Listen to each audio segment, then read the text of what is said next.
Welcome to a bonus episode of Give Yourself Some Leeway. I just had this conversation with my friend Jules Sue, and I think everyone needs to have someone like Jules in their life, having that someone in their network that helps keep them grounded and gives them clarity on their growth and success.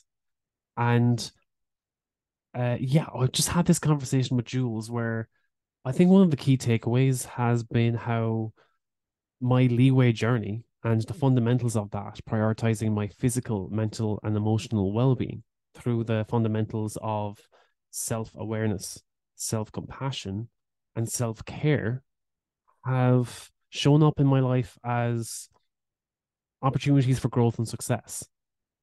And how that has affected me personally, especially in the last few months, how prioritizing these three fundamental areas has really helps keep me grounded and helped me to align my core values in what I do and how I approach every day.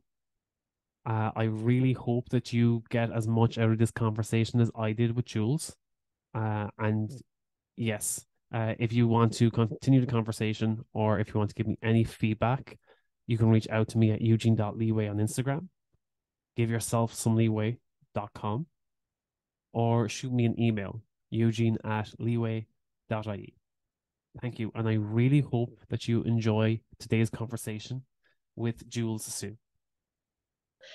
What about personal boundaries you set for yourself so that you stay in that zone of genius and podcasting creation when you do get overseas? Because there's going to be so much that you don't expect to happen and things that you don't expect to have to try and adapt to. Like it's huge moving countries, but have you got to the point where you know your personal boundaries so well that when you do move to another country, they're still going to stand strong?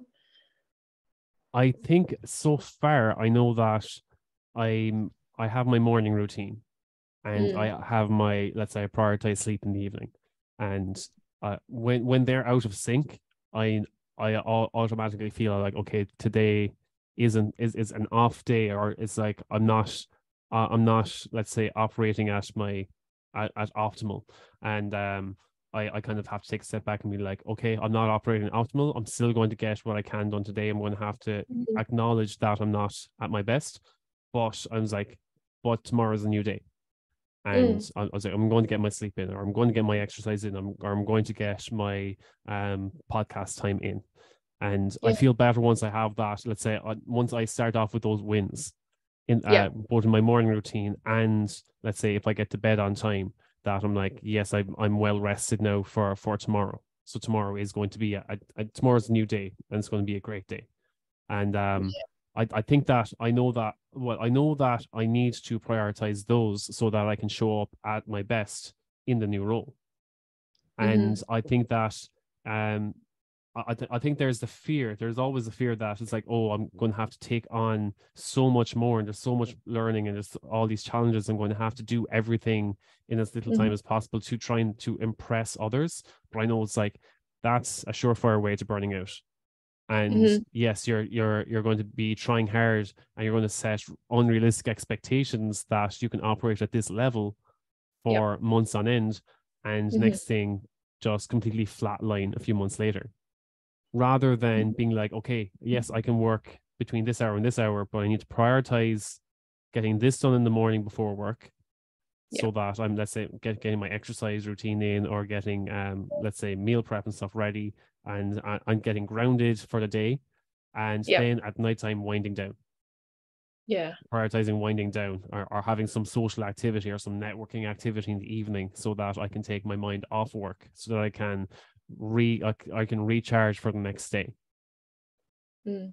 I'd love to be able to pull this out for like listeners because I think it's it's enough to talk about structures and routines and having the morning routine, night routine. But I think when you talk about burnout and energy and then boundaries, I think the average way of thinking was this is what I've learned too, is that what everyone can think a boundary is like, okay, like I need to sleep at 9 o'clock every night. I need to get 8 hours of sleep. I need to eat this certain food at nighttime, or I need to wake up at some, like I need to do this exercise in the morning, eat this thing, and then drink this tea. I think when I thought of boundaries initially, it was all about routine and structure. But now when I think of boundary, it's the mindset, the thoughts and feelings that will allow me or prevent me from actually burning out. So I think when I'm hearing you speak about boundaries, there's this transition between your routine and also how you think about your routine. So for me, it's my boundary has fully been about what I'm allowing myself to think or have and what I'm not allowing myself to think. So my boundary for me that prevents me from burnout would be like, no, I'm not going to allow myself to think poorly about myself. I'm not going to allow myself to, I guess my boundary would be not allow myself to feel like I'm struggling with something. So moving, for example, like if I, I thought of moving as well to like another province, and I thought, okay, if I move to another place, there's going to be this big adaptation period where the environment's new and then the sun might rise at a different time. The food that's available there that might be different as well. And so it throws my whole routine out of whack because I've got to then adapt to different food, different water, different temperatures and stuff like that.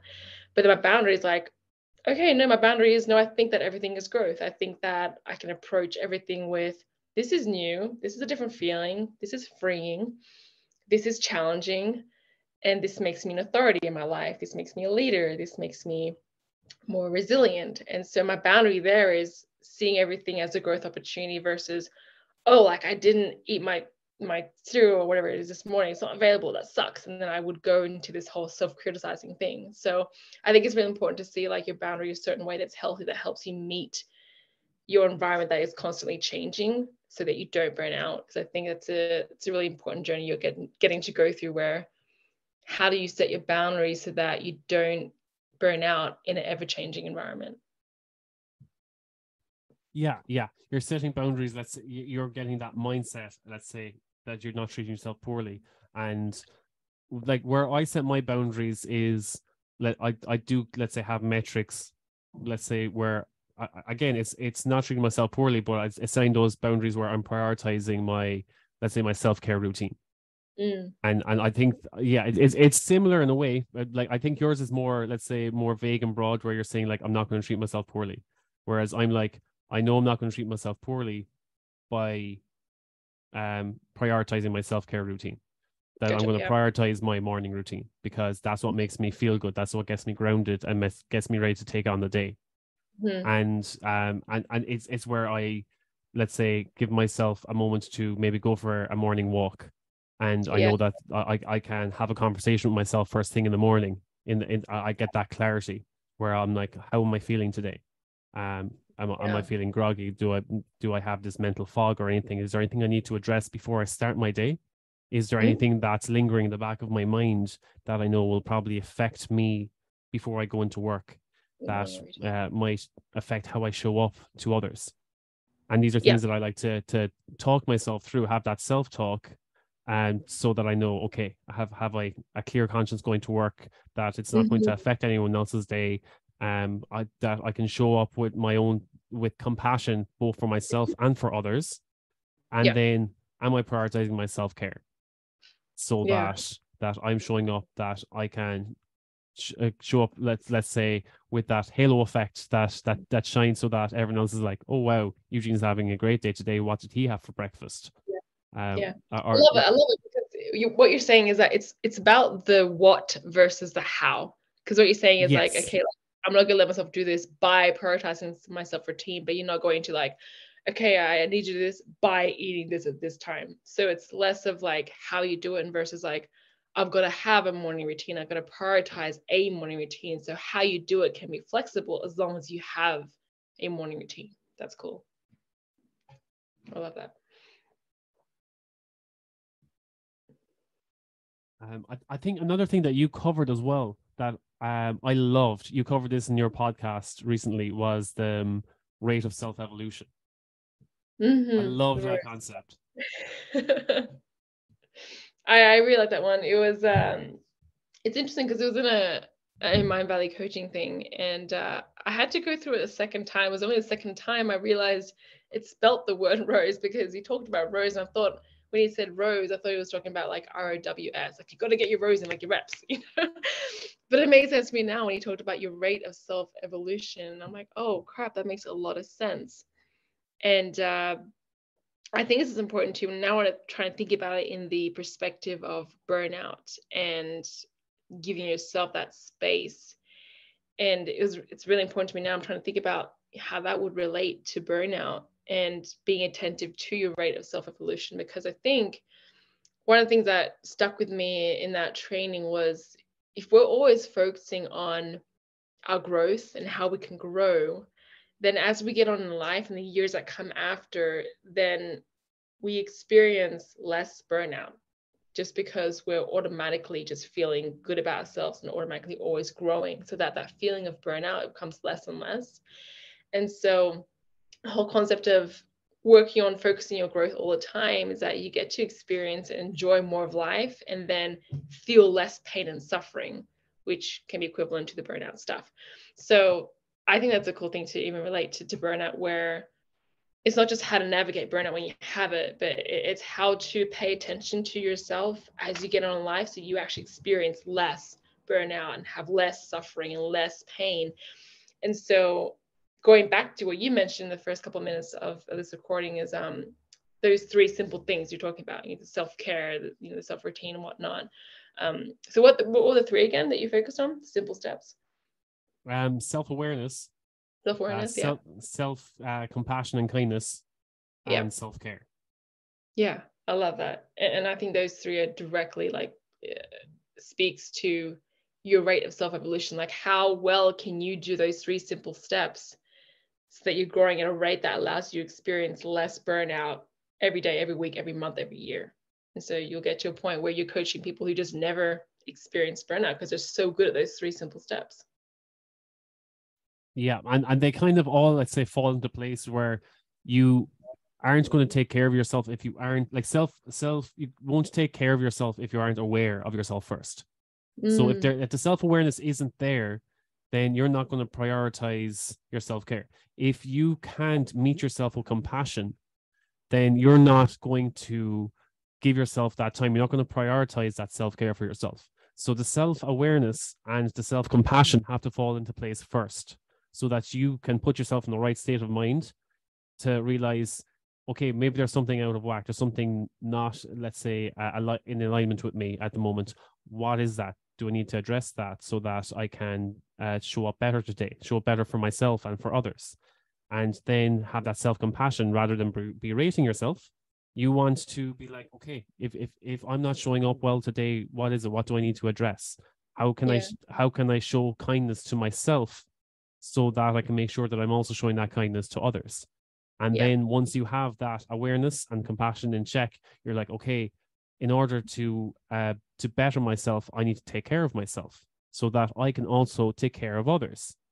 Mm-hmm. And I think it's a matter of they have to fall into place in that order, because if you try to prioritize self-care without actually being aware of what you need to take care of, and without showing that compassion for yourself, it's like, oh, I have to exercise this morning, otherwise you're lazy.